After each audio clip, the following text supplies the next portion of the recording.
আমার নাম মোহাম্মদ জুল্লাহ স্মিথ। আমি উত্তরা একটা কোম্পানিতে চাকরি করি। আগে আসতাম প্রথম গুলিস্তান থেকে মাওয়া আসতাম। মাওয়া থেকে 2-3 ঘন্টা লাগতো পার হইতে, ফেরি পার হইতে, তারপরে আসতাম এসে। এখন মনে করেন যে 1 ঘন্টা 1.5 ঘন্টা লাগলো এসে বসছি। হ্যাঁ, ভাড়া 500 টাকা। হ্যাঁ, 300 টাকার ভাড়া 500 টাকা, 200 টাকা বেশি নিছে। ঈদ উপলক্ষে। আমার বাড়ি বন্দরখোলা। হ্যাঁ,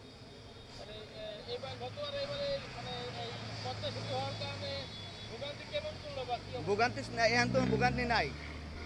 আগে ছিল তো অনেক ঘন্টার পর ঘন্টা বসে থাকতো, তো গাড়ি পাওয়া যেত না, তারপর লঞ্চ ফেরি পাওয়া যেত না, লঞ্চ। এখন মনে করেন যে এক গাড়িতেই এসে বসছে। আপনার মাওয়া ঘাটে আসছি, তারপরে লঞ্চ ওইটা এই পার ঘাটে এসেছি, কাঁঠালবাড়ি ঘাটে। তারপর আপনার কাঁঠালবাড়ি ঘাট থেকে ডাইরেক্ট আমার শেখপুরে গিয়েছি। পদ্মা সেতুর কারণে সময় অনেকটা ব্যয় কম হয়েছে। তো এখন আপনার পদ্মা সেতু হয়েছে ঠিকই, কিন্তু আমাদের সুবিধা মতো গাড়ি আমরা পাই নাই। আমি যাব হলো শেখপুরে, কিন্তু আমি শেখপুরের কোনো গাড়ি পাইনি, আমি পাইছি ভাঙ্গার গাড়ি। আর আগের থেকে ভাড়াটাও একটু বেশি। আগে আমি যাইতাম, আমার বাড়িতে যাইতে আমার 220 টাকা খরচ হইতো, আর এখন বাড়িতে যাইতে 400 টাকার উপরে লাগবে।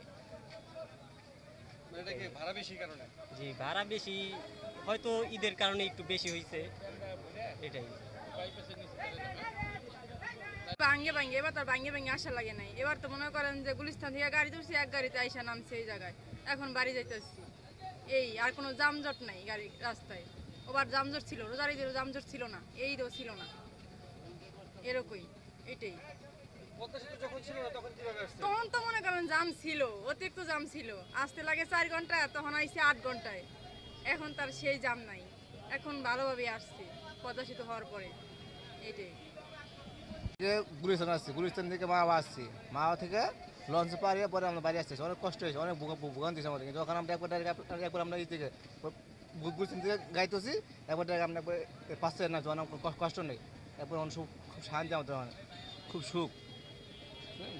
পদ্মা আমার গল্প বোঝান নেই, পদ্মা আমরা খুব খুশি, আমরা খুব আনন্দ। আমরা উঠতাম গুলিস্তান কাউন্টার থেকে, উঠতাম বিআরটিসিতে, আসতাম মাওয়া ঘাটে। আসলে হয়তো অনেকটা কষ্ট হইতো, জ্যাম থাকতো, তো পারাপারের জন্য আমাদের অনেক কষ্ট হইতো।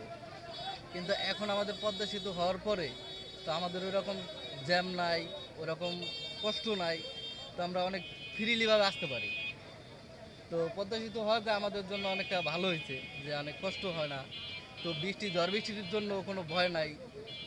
আল্লাহর রহমতে আমরা খুব ভালোভাবে আসতে পারছি। থেকে যাত্রাবাড়ি আসছি, যাত্রাবাড়ি থেকে ঘাটে আসছি, ওইখান থেকে লঞ্চে পার হয়ে এই পারে আসছি, আইসা ওইখান থেকে আসছি। এখন এই যায় পড়লাম, তাড়াতাড়ি আসলাম। অনেকটাই ভালোভাবে আসছি, গাড়িতে উঠে একবারে আইসা পড়লাম, তাড়াতাড়ি আসলাম। এইটাই বলতে গেলে গতবার অনেক ভিড়ভাট্টা ছিল, ফেরিতে পার হইতে, লঞ্চে ঢুকতে উঠতে হলে অনেক সমস্যা হতো, কিন্তু এবারে একবারে সরাসরি চলে আসছি। তো এই আর কি, যে সুবিধা হয়েছে বেশি। গতবারের তুলনায় এবারে বেশি সুবিধা হয়েছে। আমরা এখান থেকে যাত্রাবাড়ি যাই, যাত্রাবাড়ি যাইতে তা আমরা এখান থেকে খালি যাই, হয়তো হয় 4-5 জন যাত্রী হয়। এরপরে যাত্রাবাড়ি যায়, ওইখানটা ঘুরে যাত্রাবাড়ি থেকে আমরা ঘুরে আসি 300 টাকা করে ভাড়া করতে। ওই সায়দাবাদ, গুলিস্তান, কিন্তু এই গুলিস্তান এখন পর্যন্ত আমরা যাই না, আমরা সায়দাবাদ থেকে ঘুরেই এই পর্যন্ত। আমরা আগে যাত্রাবাড়ি থেকে আসতাম, আসা মাওয়ার ঘাটে আসা অনেক লেট করতাম, অনেক কষ্ট ভোগ করতাম। ফ্যামিলি নিয়ে আসতে মনে বোঝেন অনেক ঘন্টা 3 কাটাই হেলাইতাম, ঠিক আছে। লঞ্চ ওরম দাঁড়াই যেতাম, মনে বোঝেন বহুত কষ্ট করতাম, ঠিক আছে। শিবসারা আসার সময় বহুত কষ্ট করতাম, বাচ্চা কাচ্চা নিয়ে ফ্যামিলি নিয়ে আসতাম। তা আজকে মনে বোঝেন আমরা ওই জায়গা থেকে আসি, সায়দাবাদ থেকে গাড়িতে উঠি, শিবসার পরিবহনের গাড়িতে উঠি। আসার পর মনে বোঝা যে খুব সুন্দর সার্ভিস। পদ্মা ব্রিজ হওয়ার পর আমরা অনেক সহজেতে আয়া পড়ি, ঠিক আছে। আর পর মনে বোঝেন যে 1.5 ঘন্টা কি 1 ঘন্টার মধ্যে শিবসারে নামি, অনেক সুন্দর সুযোগ সুবিধা হয়েছে, পদ্মা সেতু হয়েছে পর, আবার শিবসার থেকে গাড়ি ছাড়ছে পর, আসায় আমাদের অনেক সুযোগ সুবিধা অনেক ভালো হয়েছে।